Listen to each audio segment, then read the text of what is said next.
در سے محبت دیتا ہے ہمارا اسلام، نفرت دلوں سے مٹاتا ہے ہمارا اسلام۔ الحمدللہ رب العالمین والصلاة والسلام علی سید المرسلین، اما بعد فاعوذ باللہ من الشیطان الرجیم، بسم اللہ الرحمن الرحیم۔ الصلاة والسلام علیک یا رسول اللہ وعلی آلک واصحابک یا حبیب اللہ، الصلاة والسلام علیک یا نبی اللہ وعلی آلک واصحابک یا نور اللہ۔ ناظرین، ایک بار پھر ہم پروگرام اسلام کی روشنی میں حاضر ہیں۔ اللہ کریم سے دعا ہے رب کریم ہم سب کے دلوں کو نور اسلام سے جگمگا دے اور اسلام کی روشنی سے ہمارے دلوں کو منور فرمائے۔ اپنے پروگرام کے فارمیٹ کے مطابق پہلے درود پاک کی فضیلت پر مشتمل ایک خوبصورت حدیث پاک اور روزانہ ہی درود پاک کی فضیلت پر مشتمل حدیث پاک اس لیے سنتے ہیں تاکہ مزید شوق درود بڑھ جائے، ذکر مصطفیٰ صلی اللہ تعالیٰ علیہ وسلم کرنے کا جذبہ نصیب ہو جائے اور ہماری زبان ذکر و درود میں تر رہا کرے۔ میرے شیخ طریقت امیر اہل سنت بڑی پیاری التجا، بڑا پیارا شعر لکھتے ہیں: ذکر و درود ہر گھڑی ورد زباں رہے، میری فضول گوئی کی عادت نکال دو۔ آج درود پاک کی فضیلت پر مشتمل کون سی حدیث سننی ہے؟ منقول ہے کہ قیامت کے دن کسی مسلمان کی نیکیاں میزان پر یعنی ترازو میں ہلکی ہو جائیں گی تو نبی پاک صلی اللہ تعالیٰ علیہ وسلم ایک پرچہ اپنے پاس سے نکال کر اس کی نیکیوں والے پلڑے میں ڈال دیں گے تو اس سے نیکیوں کا پلڑا وزنی ہو جائے گا۔ وہ عرض کرے گا میرے ماں باپ آپ پر قربان، آپ کون ہیں؟ تو پیارے آقا علیہ الصلوۃ والسلام ارشاد فرمائیں گے میں تیرا نبی محمد صلی اللہ تعالیٰ علیہ وسلم ہوں اور یہ تیرا وہ درود پاک ہے جو تو نے مجھ پر پڑھا تھا۔ سبحان اللہ، درود پاک کب کب کہاں کہاں کیسے کیسے کام آتا ہے اور آئے گا، پھر بھی ہم درود پاک پڑھنے میں کنجوسی کریں تو یہ درست نہیں ہے۔ آئیے مل کر محبت کے ساتھ درود پاک پڑھ لیجئے۔ صلو علی الحبیب صلی اللہ تعالیٰ علی محمد صلی اللہ علیہ وسلم۔ ناظرین، آج آپ کو ایک قرآنی واقعہ سنانا ہے اور قرآن پاک کی سب سے بڑی صورت سے اس واقعے کا گہرا تعلق ہے۔ آپ جان گئے ہوں گے میری مراد سورہ بقرہ سے ہے۔ سورہ بقرہ کو سورہ بقرہ کیوں کہا جاتا ہے؟ بقرہ کے معنی گائے کے ہیں اور ایک ایسی گائے اس دنیا میں تھی جس کو اگر دنیا کی سب سے قیمتی گائے کہا جائے تو غلط نہ ہوگا۔ Most expensive cow in the universe, ساری کائنات کی سب سے مہنگی گائے۔ ایسا کیا تھا اس میں؟ ماجرا کچھ یوں تھا کہ بنی اسرائیل میں ایک نیک اور صالح بزرگ رہا کرتے تھے اور ان کا ایک ہی بچہ تھا جو نابالغ تھا۔ ان کے پاس فقط ایک گائے کی بچیا تھی۔ ان بزرگ نے اپنی وفات کے قریب اس بچیا کو جنگل میں لے جا کر ایک جھاڑی کے پاس یہ کہہ کر چھوڑ دیا کہ یا اللہ عز و جل میں اس بچیا کو اس وقت تک تیری امانت میں دیتا ہوں جب تک میرا بچہ بالغ نہ ہو جائے۔ اس کے بعد ان بزرگ کی وفات ہو گئی، بچہ بھی بڑا ہو گیا اور بچیا بھی جو ہے وہ بڑی گائے کی صورت اختیار کر چکی تھی۔ بچہ جوان ہو کر اپنی ماں کی نہایت فرما برداری کرتا، خدمت کرتا، بڑا نیکوکار ہوا۔ اس نے اپنی رات کو 3 حصوں میں تقسیم کر رکھا تھا، ایک حصے میں آرام کرتا، ایک حصے میں عبادت کرتا اور ایک حصے میں ماں کی خدمت کرتا۔ روزانہ صبح جنگل میں جا کر لکڑیاں کاٹ کر لاتا، ان کو فروخت کر کے اس کے بھی 3 حصے کر لیے، 1/3 1/3 صدقہ کر دیتا، 1/3 اپنی ذات پر خرچ کرتا اور 1/3 رقم اپنی والدہ کو پیش کر دیتا۔ ایک دن لڑکی کی ماں نے کہا کہ میرے پیارے بیٹے، تمہارے والد نے میراث میں ایک بچیا چھوڑی تھی جس کو انہوں نے فلاں جھاڑی کے پاس جنگل میں اللہ کے حوالے کر دیا ہے۔ تم اسی علاقے میں اسی جھاڑی کے پاس جا کر اس طرح آواز لگاؤ کہ اے حضرت ابراہیم اور حضرت اسماعیل اور حضرت اسحاق علیہ السلام کے خدا، تو میرے والد کی سونپی ہوئی امانت مجھے واپس دے دے۔ اور ماں نے بتایا کہ بچیا کی نشانی یہ ہے کہ وہ پیلے رنگ کی ہے، اس کی خال اس طرح چمک رہی ہوگی جیسے سورج کی کرنیں جس طرح نکلتی ہیں۔ یہ سن کر لڑکا جنگل میں اس جھاڑی کے پاس گیا، دعا مانگی، فوراً ہی وہی گائے دوڑتی ہوئی اس کے پاس آ گئی۔ اب وہ اس گائے کو اپنی والدہ کے پاس لے آیا اور ماں نے کہا کہ بیٹا تم اس گائے کو لے جا کر بازار میں 3 دینار میں فروخت کر ڈالو، لیکن کسی گاہک کو میرے بغیر مشورے کے فروخت مت کرنا۔ ان دنوں بازار میں گائے کی قیمت نارملی 3 دینار ہی تھی۔ یہ نوجوان والدہ کا حکم سن کر بازار میں گیا اور وہاں جا کر اس نے اس گائے کو بیچنے کی کوشش کی تو اتنے میں ایک گاہک آیا جو کہ حقیقت میں فرشتہ تھا اس نے کہا میں گائے کی قیمت تمہیں 3 دینار سے زیادہ دوں گا لیکن تم والدہ کے مشورے کیے بغیر مجھے فروخت کر دو۔ ماں کا فرما بردار تھا، حکم تھا والدہ کا کہ مشورہ کیے بغیر فروخت نہ کرنا۔ گھر آیا، گھر آ کر ماں کو بتایا کہ ایک اس طرح کا گاہک آیا، تو اس نے کہا 3 دینار سے زیادہ دے دوں گا مگر والدہ سے مشورہ نہ کرنا۔ اب ماں نے کہا کہ مجھے لگتا ہے وہ فرشتہ ہے، ایسا کرو اب جا کر خود ہی اس سے مشورہ کر لو کہ وہ کیا کہتے ہیں، ہم فروخت کریں یا نہ کریں۔ تو اب جب بازار میں آ کر اس نے گاہک سے مشورہ کیا جو دراصل فرشتہ تھا، اس نے کہا کہ اس گائے کو تم فروخت نہ کرو، آئندہ اس گائے کو حضرت موسیٰ علیہ السلام کے زمانے کے لوگ آپ کے امتی خریدنے آئیں گے، تم اس گائے کی قیمت کیا طلب کرنا کہ چمڑے کے اندر، گائے کے چمڑے کے اندر سونا بھر کر اس کی قیمت طلب کرنا، تو وہ تمہیں اتنی ہی قیمت ادا کر دیں گے، یعنی جتنی گائے کے چمڑے میں گولڈ آ جائے، یعنی دوسرے لفظوں میں اس کے وزن کے مطابق گولڈ طلب کرنا، تو تمہیں یہ گائے کی قیمت اتنی دے دیں گے۔ اللہ کی شان ہے، اتنی قیمت میں گائے کیوں خریدیں گے؟ یہ قرآنی واقعہ سورہ بقرہ میں موجود ہے ناظرین۔ اب کیا ہوا؟ ایک اور واقعہ ساتھ ساتھ گویا درپیش آیا کہ چند ہی دنوں کے بعد بنی اسرائیل کے ایک بہت مالدار شخص جس کا نام عامیل تھا، اس کے چچا کے دونوں لڑکوں کو قتل کر دیا گیا اور اس کی لاش کو ایک ویرانے میں ڈال دیا گیا۔ صبح قاتل کی تلاش شروع ہوئی، جب کوئی سراغ نہ ملا تو لوگ حضرت موسیٰ علیہ السلام کے پاس آئے کہ آپ بتائیں قاتل کون ہے؟ تو آپ نے فرمایا تم ایک گائے ذبح کرو، اس کی زبان یا دم کی ہڈی اس لاش پر مارو گے تو لاش خود زندہ ہو کر اپنے قاتل کا نام بتا دے گی۔ اب بنی اسرائیل نے کہا کہ گائے کا رنگ کیسا ہو، اس کی سائز کیسی ہو، وہ سوال کرتے رہے، حضرت موسیٰ جواب دیتے رہے۔ یہ سارا سوال و جواب قرآن کی آیتوں میں موجود ہے، انشاءاللہ آگے آپ کو وہ تلاوت بھی سنائیں گے۔ تو اب جب ایگزیکٹلی جس طرح کی گائے بتائی گئی، کیونکہ وہ کوسچن کرتے رہے، ان کی جو سوالات کی وجہ سے حضرت موسیٰ علیہ السلام نے جو اس کی وضاحت کی، تو اب وہ ایک ہی گائے بنتی تھی۔ ڈھونڈتے ڈھونڈتے اسی نوجوان کے پاس پہنچے، ویسی گائے اسی کے پاس تھی۔ نوجوان نے کہا گائے تو دے دوں گا مگر اس کے چمڑے میں سونا بھر کر اتنے وزن کا سونا دو گے جب جا کر دوں گا۔ سودا طے ہوا، اتنی رقم ادا کی، وہ گائے لے لی اور آخر کار وہ قاتل کا پتہ بھی چل گیا۔ مگر ناظرین، یہ اللہ کی قدرت کا ایک شاندار واقعہ بھی ہے۔ قرآن میں سورہ بقرہ کو سورہ بقرہ کس لیے کہا جاتا ہے، یہ بھی اس واقعے سے پتہ چلتا ہے۔ اب آئیے قرآن پاک کی وہ آیات سنتے ہیں جس میں یہ واقعہ کس پیارے انداز میں موجود ہے۔ کچھ تلاوت قرآن اور اس کا ترجمہ۔ وَإِذْ قَالَ مُوسَى لِقَوْمِهِ إِنَّ اللَّهَ يَأْمُرُكُمْ أَن تَذْبَحُوا بَقَرَةً قَالُوا أَتَتَّخِذُنَا هُزُوًا قال أعوذ بالله أن أكون من الجاهلين قالوا ادع لنا ربك يبين لنا ما هي قال إنه يقول إنها بقرة لا فارض ولا بكر عبان بين ذلك فافعلوا ما تؤمرون قالوا ادع لنا ربك يبين لنا ما لونها قال إنه يقول إنها بقرة صفراء فاقع لونها تسر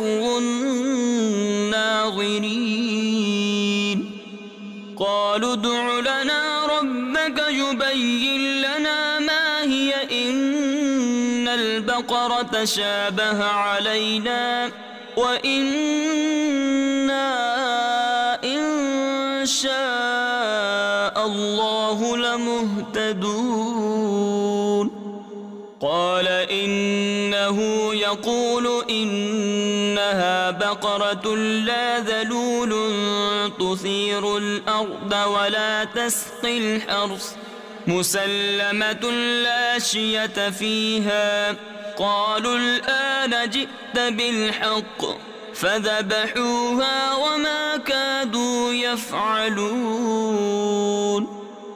وَإِذْ قَتَلْتُمْ نَفْسًا فَادَّارَأْتُمْ فِيهَا وَاللَّهُ مُخْرِجٌ مَا كُنْتُمْ تَكْتُمُونَ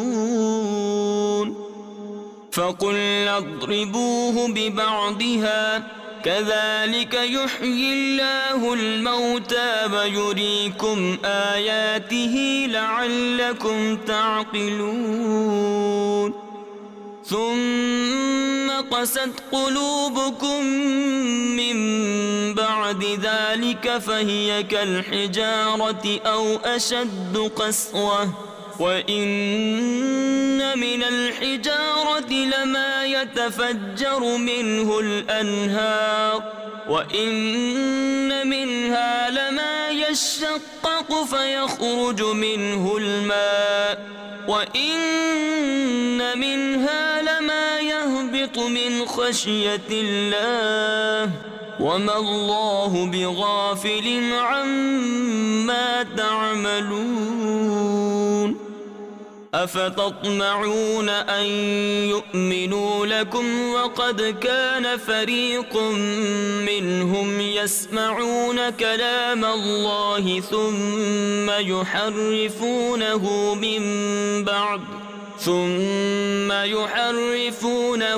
من بعد ما عقلوه وهم يعلمون وإذا لقوا الذين آمنوا قالوا آمنا وإذا خلا بعضهم إلى بعض قالوا أتحدثونهم بما فتح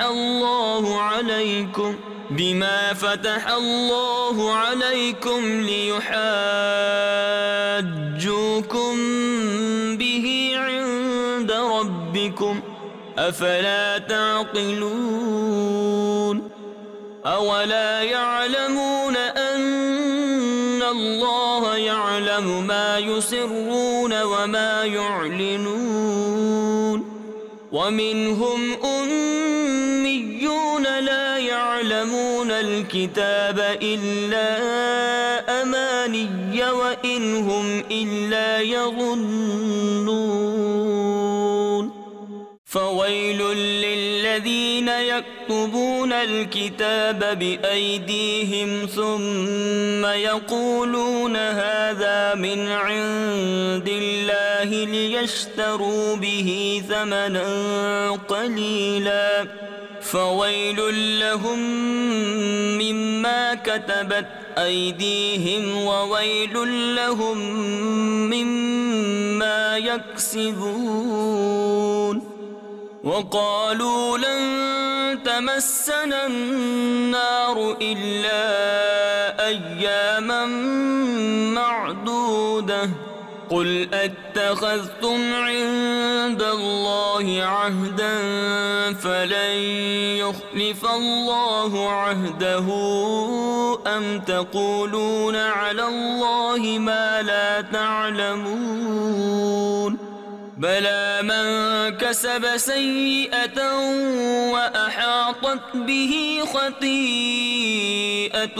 فأولئك أصحاب النار هم فيها خالدون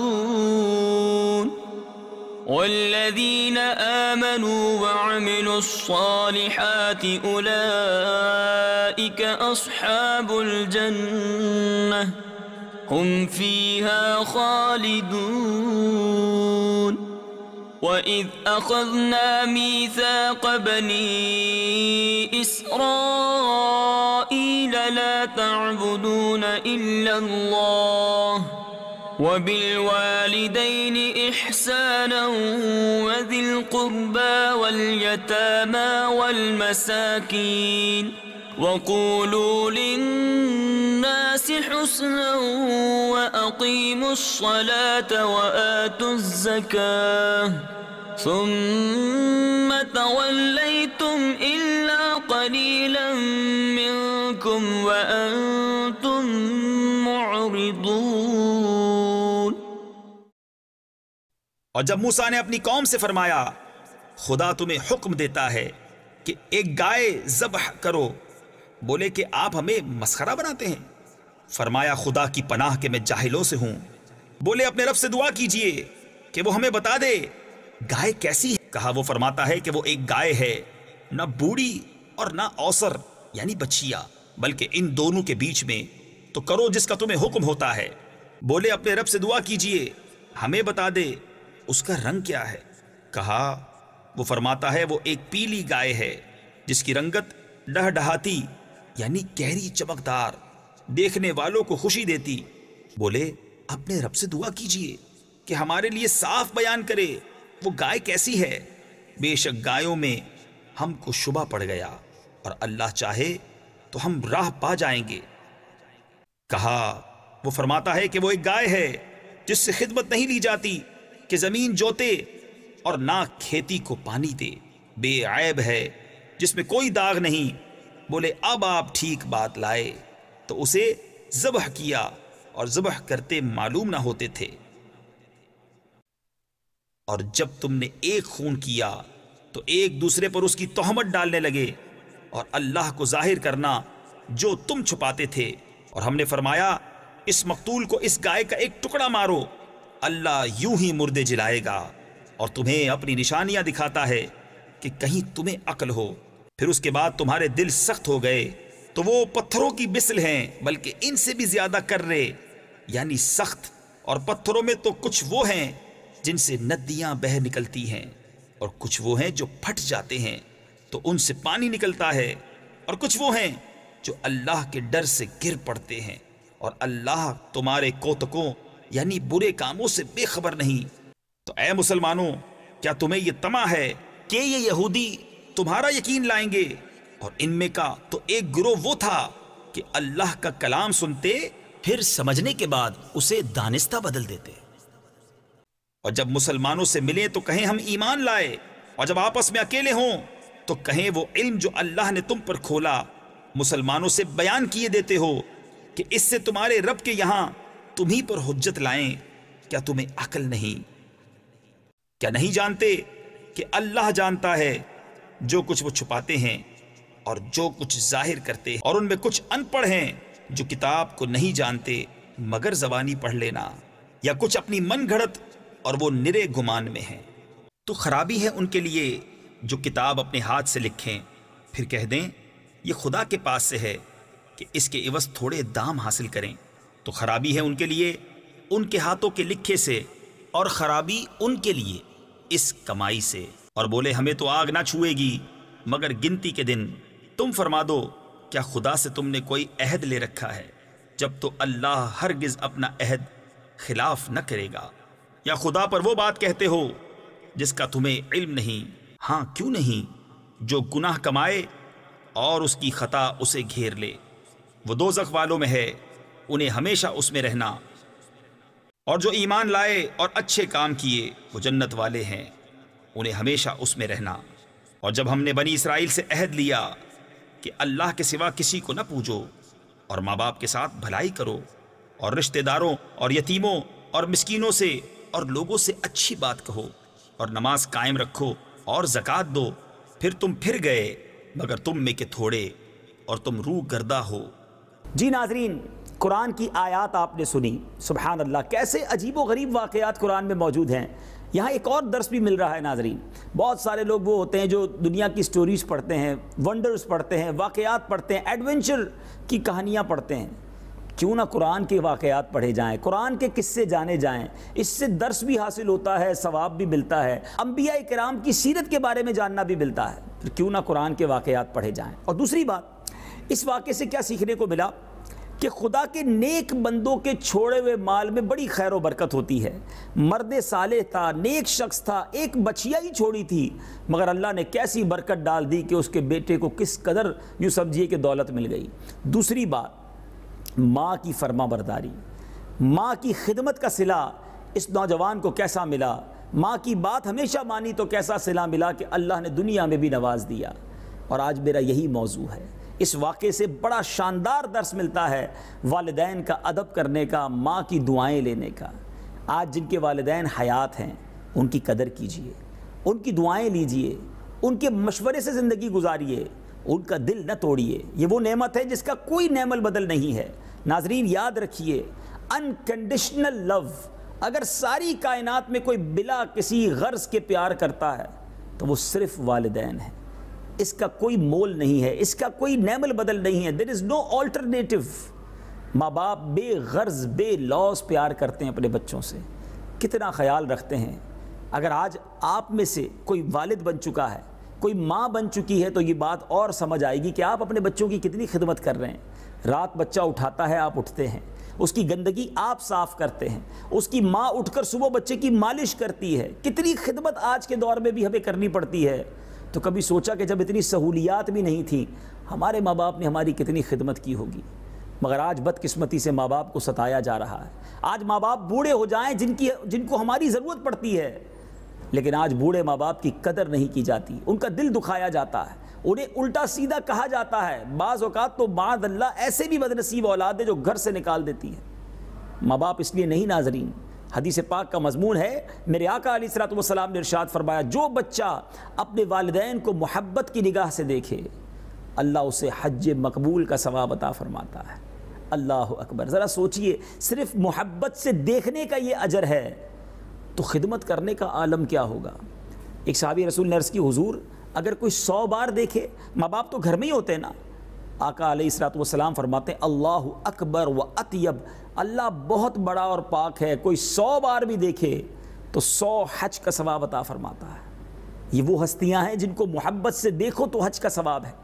ایک اور حدیث پاک میں نبی پاک علیہ الصلوۃ والسلام فرماتے ہیں، ماں باپ ہی تیری جنت ہیں اور ماں باپ ہی تیری دوزخ ہیں. یعنی ان کی خدمت کر کے جنت پائی جا سکتی ہے، اور انہی کو ناراض کر کے بندہ دوزخ کا حقدار بھی بن سکتا ہے. اب آپ کے اوپر ہے کہ ماں باپ ہیں تو جنت پا لیجئے. بلکہ مجھے وہ حدیث پاک یاد آ رہی ہے جس میں رمضان اور والدین دونوں کا شاندار تذکرہ ہے. اللہ کے حبیب علیہ الصلوۃ والسلام نے ایک بار آمین ارشاد فرمایا، تھوڑی دیر بعد دوبارہ آمین ارشاد فرمایا. صحابہ کرام نے عرض کی، حضور آپ نے کیوں آمین ارشاد فرمایا؟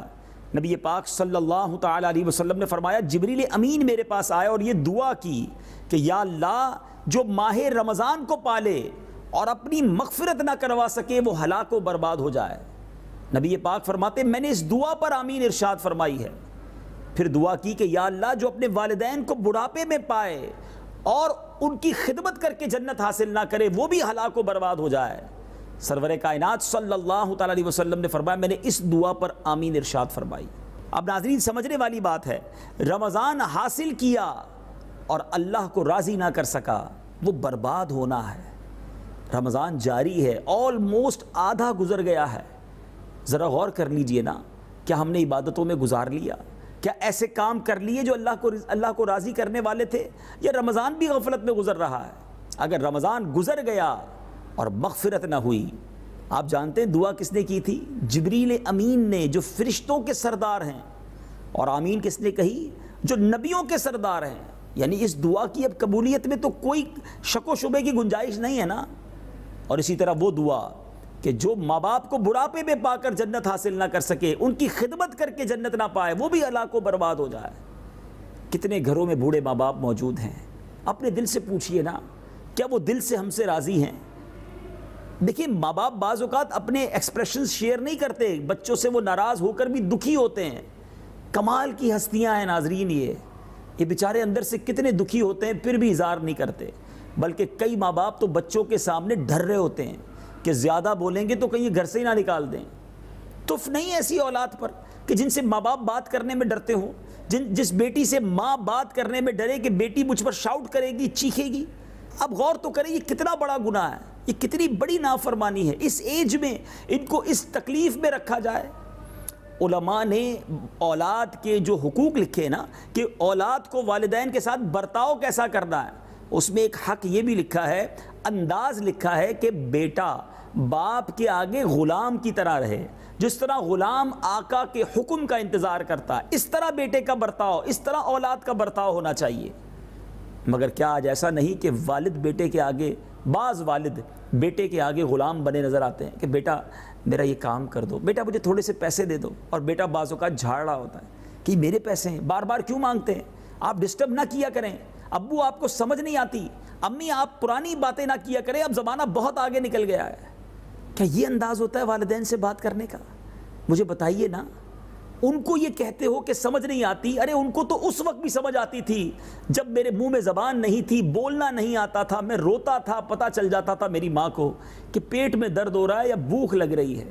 والد نے ایک ایک لفظ پر انجوائے کیا تھا، میں ایک جملہ کہتا تھا پورا گھر خوش ہو جاتا تھا، ایک ایک جملہ بار بار سنا جاتا تھا، اور آج وہ 2 بار کوئی سوال کر لیں تو ہمیں برا لگتا ہے۔ خدارا اے میرے وہ بچوں جن کے والدین حیات ہیں، اگر وہ بوڑھے ہو گئے نا تو یاد رکھنا بڑھاپا جو ہے نا وہ بچپنے کی مانندی ہوتا ہے۔ انسان جب بوڑھا ہو جاتا ہے انڈرسٹینڈنگ لیول کم ہو جاتا ہے، لسننگ پاور کم ہو جاتی ہے، ان کو اونچا سنائی دیتا ہے۔ بعض اوقات آپ کچھ کہتے ہیں وہ نہیں سن پاتے، وہ کہتے ہیں بیٹا کیا کہا تم نے؟ اب ناراض نہ ہوں، پیار سے دوبارہ بتا دیں۔ اگر وہ ایک ہی سوال 2-3 بار کر لیں تو اس کو فیل نہ کریں، یہ ان کی ایج فیکٹر ہے۔ اب آپ کو اسی طرح انہیں ڈیل کرنا ہے جس طرح ایک بچے کو ڈیل کیا جاتا ہے۔ کیا بچوں کے بار بار پوچھنے پر غصہ کیا جاتا ہے؟ میرے اور آپ کے بار بار پوچھنے پر انہوں نے غصہ کیا تھا؟ مجھے ایک واقعہ یاد آ گیا ناظرین کہ ایک بار ایک بوڑھی ماں نے اپنے بیٹے کو کہا بیٹا مجھے کچھ سنائی دے رہا ہے۔ تو بیٹے نے کہا امی نہیں، کچھ کوئی آواز نہیں آ رہی۔ کہا نہیں بیٹا مجھے کچھ سنائی دے رہا ہے۔ تو بیٹا کہتا ہے ماں کچھ نہیں سنائی دے رہا، آپ کو خالی وہم ہو رہا ہے۔ تیسری بار ماں نے کہا بیٹا مجھے کچھ آواز آ رہی ہے۔ اب غصہ آ گیا، کہا آپ کو سمجھ نہیں آتی؟ آپ کے کان بج رہے ہیں، کوئی آواز نہیں آ رہی۔ اونچی آواز میں ماں سے بات کی تو ماں مسکرائی اور کہا بیٹا وہ سامنے جو باکس پڑا ہے نا صندوق، ذرا اس کو کھول کے لانا۔ بیٹے نے وہ صندوق کھولا، اس میں ایک بک پڑی ہے، وہ اٹھانا بیٹا۔ تو وہ پرانی سی ایک بک لے کر بیٹا ماں کے پاس آیا۔ تو ماں نے کہا بیٹا یہ دیکھ رہے ہو تصویر والی پرانی سی کتاب، جب تم چھوٹے تھے نا میرا بیٹا تو تم نے اس ایک تصویر کو دیکھ کر مجھ سے 70 بار سوال کیا تھا کہ امی یہ کیا ہے؟ میں نے ہر بار تمہارا منہ چوما تھا اور تمہیں جواب دیا تھا کہ بیٹا یہ سیب ہے۔ آج 3 بار میں نے ایک بات ریپیٹ کر دی، وہ تمہیں بری لگ گئی۔ کاش کہ میری بات دل میں اتر جائے۔ ان خدمتوں کو، ان عنایتوں کو، ان شفقتوں کو ہم کیوں بھول جاتے ہیں؟ آج ان کو ہماری ضرورت ہے۔ عجیب بات نہیں ہے ناظرین، 2 ماں باپ 8-10 بچوں کو سنبھال لیتے ہیں، مگر یہی 8-10 بچے اپنے والدین کو نہیں ٹیک کیئر کر سکتے، ان کا خیال نہیں رکھ پاتے۔ حالانکہ قرآن و حدیث کی روشنی میں ماں باپ کے ایسے فضائل ہیں۔ اللہ تبارک و تعالیٰ نے جہاں اپنی عبادت کا ذکر کیا کئی جگہوں پر قرآن میں، وہاں اپنی عبادت کے بعد والدین کے حق کا ذکر کیا، اور علماء نے اس پر ڈیبیٹ کی کہ اللہ نے اپنی عبادت کے بعد فوراً والدین کا ذکر کیوں کیا؟ تو بہت شاندار مفسرین لکھتے ہیں کیونکہ اللہ خالق حقیقی ہے، ساری کائنات کو بنانے والا وہ ہے، لیکن والدین جو ہے نا وہ ہماری دنیا میں آمد کا ایک سبب ہیں، ان کی وجہ سے ہم دنیا میں آئے ہیں۔ اس لیے اللہ اور اس کے رسول کے احکامات کے بعد سب سے زیادہ حق جو ہے وہ ہمارے والدین کا ہم پر ہے۔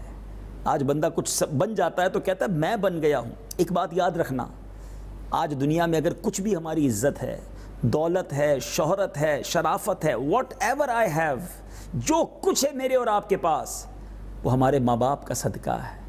کبھی اپنے ماں باپ کو یہ نہ کہنا کہ میں بڑا آدمی ہو گیا ہوں، یہ جو ہے یہ میرا ہے، نہیں، جو ہے وہ ان کا ہے، میں بھی تو ان کا ہوں نا، ان کی وجہ سے اس کائنات میں آیا ہوں، اور یہ وقت ہے انہیں خوشیاں دینے کا۔ اور میں نہیں کہتا، نبی پاک صلی اللہ تعالیٰ علیہ وسلم سے ایک شخص نے سوال کیا کہ حضور ساری دنیا میں، حدیث پاک کا مضمون ہے، ساری کائنات میں میرے سب سے زیادہ حسن سلوک کا حقدار کون ہے؟ پیارے آقا علیہ السلام نے فرمایا تیری ماں۔ وہ عرض کرتا حضور پھر سیکنڈ؟ آقا نے فرمایا تیری ماں۔ کہ حضور اس کے بعد؟ فرمایا تیری ماں۔ کہ آقا علیہ السلام اس کے بعد فورتھ؟ نبی پاک نے فرمایا تیرا والد۔ ناظرین ذرا غور کیجئے، یہ میں اس نبی علیہ السلام کی بات آپ تک پہنچانے کی کوشش کر رہا ہوں جن کا کلمہ آپ نے بھی پڑھا ہے اور میں نے بھی پڑھا ہے۔ وہ آقا ہمیں سکھا رہے ہیں کہ first of all top priority پہ اگر حق ہے تو وہ ماں کا ہے، پھر والد کا ہے، باقی لوگوں کی باری اس کے بعد آتی ہے۔ اور اس پر بھی علماء نے بہت خوبصورت گویا شرح لکھی کہ نبی پاک نے 3 بار ماں کا حکم دیا، 1 بار والد کا حکم دیا، اس میں کیا راز ہے؟ سبحان اللہ، میرے آقا کا ہر جملہ حکمت بھرا ہے۔ علماء کہتے ہیں 3 بار ماں کا ذکر اس لیے کیا کہ ماں بچے پر 3 احسان کرتی ہے، 9 ماہ کے قریب اپنے پیٹ میں پالتی ہے، تکلیف اٹھاتی ہے، ولادت کے وقت جس تکلیف سے ماں گزرتی ہے کہ گویا موت و زندگی کی کشمکش سے گزرتی ہے. اور تیسرے نمبر پر احسان اس کی پرورش کر کے کرتی ہے. والد کا ایک بار ذکر کیوں کیا کہ والد ان 3 احسانوں میں سے ایک ہی احسان کرتا ہے کہ وہ پرورش کرتا ہے. لیکن کوئی یہ حدیث سن کر بھی یہ نہ سمجھ لے کہ اب والد صاحب کی تو کوئی ویلیو نہیں. یہی تو بات ہے نا, ہم اپنے طور پہ حدیث اور قرآن کو انٹرپریٹ کرنے چلیں گے, اپنے طور پہ ہی اس کے معنی سمجھ لیں گے تو شاید ٹھوکر کھا جائیں. مفسرین, محدثین, بڑے بڑے علماء نے جو شروحات لکھی ہیں, اب یہ بڑی خوبصورت بات لکھی, خدمت والدہ کی زیادہ کرے اور رسپیکٹ, عزت جو ہے وہ والد کی زیادہ کرے. اور اس کی وجہ یہ ہے کہ والد تمہاری والدہ کا شوہر بھی تو ہے نا. تو سبحان اللہ, یہ دونوں آنکھیں ہیں, اس میں کسی کی بھی خدا نہ خواستہ ایسا نہیں کہ ویلیو کم ہو جاتی ہے. لیکن آج پرابلم یہ ہے کہ ہمیں دوستوں کا تو بڑا خیال ہے. جس طرح اپنے دوست کے ساتھ برتاؤ ہوتا ہے, آدھی رات کو دوست کال کرے, یار ذرا جلدی آنا, میری گاڑی خراب ہو گئی ہے, بارش میں پھنس گیا ہوں کسی جگہ پر, فوراً پہنچو. آدھی رات کو دوست کے لیے جان حاضر ہے, فوراً پہنچتے ہیں. میں نہیں کہتا کسی کی مدد نہیں کرنی چاہیے, مگر ایک سوال کرنا چاہتا ہوں. کبھی آدھی رات کو والدہ نے کہا ہو بیٹا پانی پلا دو, والد نے کہا ہو بیٹا طبیعت ٹھیک نہیں ہے ڈاکٹر کے پاس لے جاؤ, وہی رپلائی, وہی رسپیکٹ, وہی رسپانس خوشی کے ساتھ جو دوست کے لیے ہے وہ ماں باپ کے لیے ہے. یا انہیں شاؤٹ کیا جاتا ہے کہ خود ہی پانی پی لینا, مجھے کیوں اٹھا رہی ہیں, اپنے پاس پانی رکھ کر سویا کریں. ابو آج نہیں کل لے جاؤں گا, ابھی رات بہت ہو گئی ہے. اب میں آپ سے پوچھتا ہوں, کیا یہ اسلامی طریقہ ہے؟ جو مجھے کاروباری لوگ سن رہے ہیں, سیلز مین سن رہے ہیں, جب آپ کی آفس پر, آپ کی دکان پر کوئی کسٹمر آتا ہے, کوئی گاہک آتا ہے, کیا انداز ہوتا ہے؟ ماشاءاللہ کیسے ہیں آپ, ٹھیک ہیں, بیٹھیے بیٹھیے, تشریف رکھیے, پانی پلاؤں آپ کو, اچھا جوس تو پی لیجئے, اچھا کچھ کھانا کھایا کہ نہیں, ذرا ملازم کو کہتے ہیں پنکھا کر دو صاحب کی طرف, بڑی گرمی سے آئے ہیں. یہ ساری مہربانیاں کیوں ہیں؟ Because he is your customer, آپ کا گاہک ہے. بالکل اچھا اخلاق ہونا چاہیے, میں اس کو منع نہیں کر رہا, مگر یہ تو پوچھنے کا حق رکھتا ہوں نا کہ اپنے گاہکوں کے لیے, اپنے دوستوں کے لیے جو محبتیں, جو شفقتیں ہیں, کیا یہی برتاؤ والد صاحب کے ساتھ ہے؟ کبھی ابو سے پوچھا ہو کہ والد صاحب آپ کی طبیعت ٹھیک ہے, میں آپ کو کھانا پیش کروں, تھوڑا سا پانی پیش کروں, آپ کو گرمی لگ رہی تو پنکھا آپ کی طرف کر دوں, ابو جان کوئی حکم تو دیجئے, امی سے کہیں امی میں آپ کے لیے کچھ فروٹ لے کر آؤں. ایسا برتاؤ ہم کیوں نہیں کرتے اپنے ماں باپ کے ساتھ؟ حالانکہ ہمارا اسلام, ہماری شریعت ہمیں یہ پریورٹی بتا رہی ہے کہ فرسٹ آف آل پریورٹی ماں باپ ہیں. لیکن یہ خدمت کا جذبہ دور ہوتا جا رہا ہے. خدارا اپنے ماں باپ کی قدر کیجیے. یہ دعا دینا تو وہ کچھ ہو سکتا ہے جو امیجن بھی نہیں کیا جا سکتا. وہ واقعہ بھول گئے کہ حضرت موسیٰ علیہ نبینا علیہ الصلوۃ والسلام نے اللہ کی بارگاہ میں عرض کی کہ مولا میرا جنت میں پڑوسی کون ہے؟ اللہ نے ارشاد فرمایا اے موسیٰ جنت میں ایک کسائی تیرا پڑوسی ہے. عرض کی مولا میں اس سے ملنا چاہتا ہوں. آپ اسے ڈھونڈتے ہوئے پہنچے, واقعہ بہت طویل ہے, اور جب وہاں پہنچے تو دیکھا کہ اس کسائی کے بڑے بوڑھے سے والدین تھے اور وہ اپنے ہاتھ سے انہیں کھانا کھلاتا تھا. حضرت موسیٰ کا دیدار کیا تو والدین کا انتقال ہو گیا. پس کسائی پہچان گیا کہ آپ حضرت موسیٰ ہیں. حضرت موسیٰ نے کہا بیٹا تم مجھے کیسے پہچانے؟ کہا میرے ماں باپ روزانہ دعا کرتے تھے کہ یا اللہ اس وقت تک موت نہ دینا جب تک حضرت موسیٰ علیہ الصلوۃ والسلام کا ہم دیدار نہ کر لیں. آپ آئے ہیں, انہوں نے دیدار کیا ہے اور اب یہ دنیا سے چلے گئے ہیں. حضرت موسیٰ علیہ الصلوۃ والسلام نے ارشاد فرمایا اے بیٹا کیا تمہارے ماں باپ کچھ اور بھی دعا دیتے تھے؟ کہا جی میرے ماں باپ ہمیشہ یہ دعا دیتے تھے کہ اے اللہ میرے بیٹے کو جنت میں موسیٰ کا پڑوسی بنا دینا. حضرت موسیٰ علیہ الصلوۃ والسلام کہتے ہیں بیٹا تمہاری ماں کی دعا قبول ہو گئی ہے, تم ہی جنت میں میرے پڑوسی ہو. سوچئے کسائی کو ماں باپ دعا دیں تو وہ جنت میں موسیٰ علیہ الصلوۃ والسلام کا پڑوسی بن جاتا ہے. ہمارے پاس تو ہے نا ماں باپ, لے لیجئے نا دعائیں. پریشان ہیں, قرضدار ہیں, بیمار ہیں, what ever calamity you have, جو پرابلم ہے آپ کے ساتھ, جائیے ماں کے قدموں میں بیٹھ جائیں, والد صاحب سے کہیں کہ دعا کریں. اچھا ایک اور بات بتاؤں ناظرین, ایک تو میں انہیں کہوں کہ دعا کریں, اور ایک یہ ہے کہ خدمت اتنی کرو کہ ان کے دل سے دعا نکلے. آپ نہ کہیں انہیں, مگر وہ آپ کی غیر موجودگی میں بھی دعا کریں کہ یا اللہ میرے بچے کی خیر کر دے, میرے بیٹے کو سلامت رکھ, میری بیٹی کو نواز دے. آپ بلیو کریں طوفان ٹل جائیں گے, انہونی ہو جائے گی, جو آپ ایکسپیکٹ نہیں کر رہے ہوں گے وہ انشاءاللہ معاملہ حل ہو جائے گا. لیکن ان کی خدمت بھی تو کریں نا. اور ایک اور بات, ماں باپ کی نافرمانی وہ گناہ ہے جس کی سزا بندہ دنیا میں بھی دیکھتا ہے, آخرت میں تو ملنی ہے. دنیا میں سزا یہ ہے کہ اس کے اپنے بچے اس کی قدر نہیں کرتے, اس کے اپنے بچے اس کی بے ادبی کرتے ہیں. تو آج کے اس مختصر سے پروگرام میں یہ سیکھنا ہے کہ ماں باپ کی قدر کیجئے, ان کی دعائیں لیجئے. اللہ کی قسم جب یہ چلے جاتے ہیں نا پھر بہت یاد آتے ہیں۔ پوچھو ان سے جن کی ماں نہیں ہے، پوچھو ان سے جن کا والد نہیں ہے۔ یہ ایک سائبان ہیں، یہ ایک سایہ ہیں، یہ دعاؤں کا ایک ایسا سمندر ہے کہ جس کے ساتھ ہیں وہ حاصل کر لے۔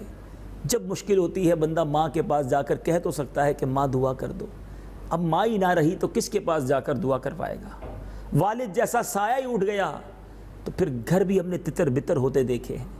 خدا را پلیز ان کی قدر کیجیے، اس کا صلہ آپ اپنی اولاد میں دیکھیں گے۔ تو آج کا جو ہمارا پروگرام تھا والدین کے ادب کے اوپر، میں امید کرتا ہوں اگر کسی کے والدین ناراض ہیں معافی مانگ لیجیے، راضی کر لیجیے۔ ماں باپ سے بھی کوئی روٹھتا ہے تھوڑا سا ڈانٹیں گے، کوئی بات نہیں، قدموں میں بیٹھ جائیے، ان کے ہاتھ چومیے، ان کے پیر چومیے۔ حدیث میں جس نے ماں کے پیر چومے گویا اس نے جنت کی چوکھٹ چومی۔ اور جن کے والدین دنیا سے چلے گئے ہیں، اگر آپ ان کی روح کو خوش کرنا چاہتے ہیں تو نیکیاں کیجئے، دعائیں کیجئے، ان کے ایصال ثواب کے کام کیجئے تاکہ ان کی روح جو ہے وہ آپ سے خوش ہو جائے۔ انشاءاللہ اگلے کسی پروگرام میں اس ٹاپک کو مزید کنٹینیو کریں گے۔ ہمیں اجازت دیجئے، اب ہم چلتے ہیں ہمارے سیگمنٹ کی طرف جس کا نام ہے بہار رمضان۔ نفرت دلوں سے مٹاتا ہے ہمارا اسلام۔ ناظرین، آج سیگمنٹ فیضان رمضان میں کچھ دعا سے متعلق سنیں گے۔ ماشاءاللہ آپ روز ہی دعا کر رہے ہوں گے، اور یاد رکھیے دعا روز ہی کرنی ہے، زیادہ سے زیادہ کرنی ہے۔ اللہ تعالیٰ قرآن مجید میں ارشاد فرماتا ہے ادعونی استجب لکم۔ دنیا میں کوئی بار بار مانگے تو اچھا نہیں لگتا، مگر رب کی شان کریمی دیکھیں، جو جتنا مانگتا ہے رب اس سے اتنا محبت فرماتا ہے، اتنا رب کی بارگاہ میں وہ اچھا ہو جاتا ہے۔ تو مانگنے میں کنجوسی نہیں کرنی چاہیے۔ اچھا یہ بھی یاد رہے کہ بعض اوقات ہم کچھ مانگتے ہیں اور وہ جب نہیں ملتا تو دل چھوٹا ہو جاتا ہے، لوگ کہتے ہیں یار میری دعا تو قبول ہوتی نہیں۔ تو یاد رکھیے کہ دعا مانگنے کے کچھ آداب ہیں، کچھ چیزیں ایسی ہیں جو دعا کی قبولیت میں رکاوٹ ہیں۔ مثال کے طور پہ جو حرام کماتا ہے، حدیثوں کے الفاظ ہیں کہ پھر اس کی دعا قبول نہیں ہوتی۔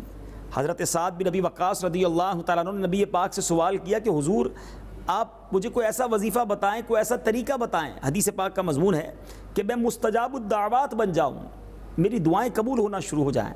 نبی پاک صلی اللہ تعالیٰ علیہ وسلم نے ارشاد فرمایا اے سعد اپنی غذا پاکیزہ کر لو تم مستجاب الدعوات ہو جاؤ گے۔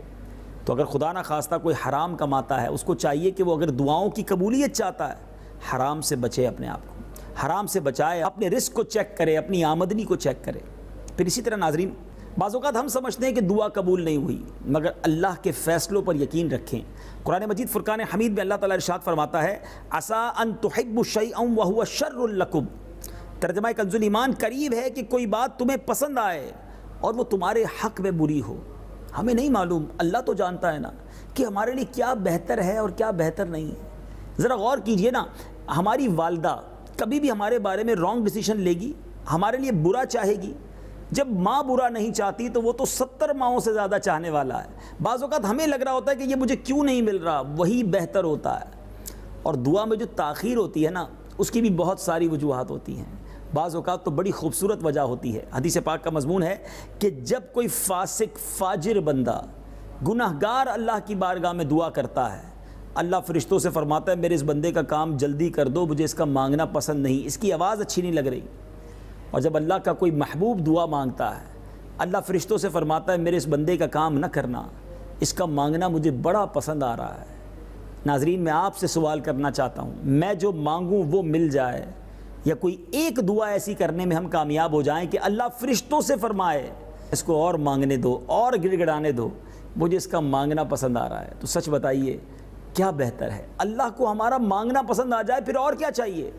تو بعض اوقات تاخیر میں بھی بہتری ہوتی ہے، اور دعا ضائع نہیں ہوتی۔ اگر ہم دعا کرتے ہیں اور جو ہم نے مانگا وہ نہیں ملا، اللہ اس کے بدلے قیامت کے دن ثواب جمع کر دیتا ہے۔ روایتوں کا مضمون ہے جب بندہ پہاڑ جتنی نیکیاں قیامت کے دن دیکھے گا نا، تو اللہ سے عرض کرے گا مولا یہ نیکیاں کون سی ہیں، میں نے تو نہیں کی۔ تو ارشاد ہوگا یہ وہ اجر ہے جو تم نے دنیا میں دعائیں مانگی تھیں اور اس کے بدلے تمہیں یہ نیکیاں دی جا رہی ہیں۔ تو بندہ اس وقت تمنا کرے گا کہ کاش میری دنیا میں کوئی دعا ہی قبول نہ کی جاتی۔ اب خود فیصلہ کر لیجئے کہ مایوسی ہونی چاہیے یا یقین ہونا چاہیے۔ انشاءاللہ کل جو ہمارا پروگرام ہوگا بہار رمضان، اس میں انشاءاللہ مزید دعا کے کچھ آداب اور دعا کے طریقے پر بات کریں گے انشاءاللہ۔ پروگرام اسلام کی روشنی دیکھتے رہیے، اگلے پروگرام میں ملاقات ہوگی۔ رب کریم ہم سب کے گناہوں کو معاف فرمائے۔ صلو علی الحبیب صلی اللہ تعالی علی محمد صلی اللہ علیہ وسلم۔ درس محبت دیتا ہے ہمارا اسلام، نفرت دلوں سے مٹاتا ہے ہمارا